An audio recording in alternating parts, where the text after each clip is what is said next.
Hello friends, welcome back to the new tutorial of the Node.js TypeScript type ORM. I'm facing one of the issue that is property ID has no initializer and it is not definitely assigned to a constructor. So how we are going to solve this issue? Before those who haven't subscribed my channel yet, please do subscribe my channel, and if you like the video, please do like, share and comment on my video. Let's get started. So here you can see that I have added the basic entity file, and here you can see that the issue is coming up. So how to fix it? Very easy and very simple. Go to your tsconfig.json file. Okay. So here we go with the tsconfig.json file. There is a property that is strict property initializer. Okay.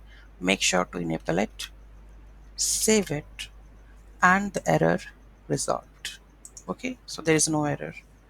And if I go and check over here also, because previously it is coming like this. Okay, so here you can see this is how it will look like. Okay, so by doing this it will resolve this issue.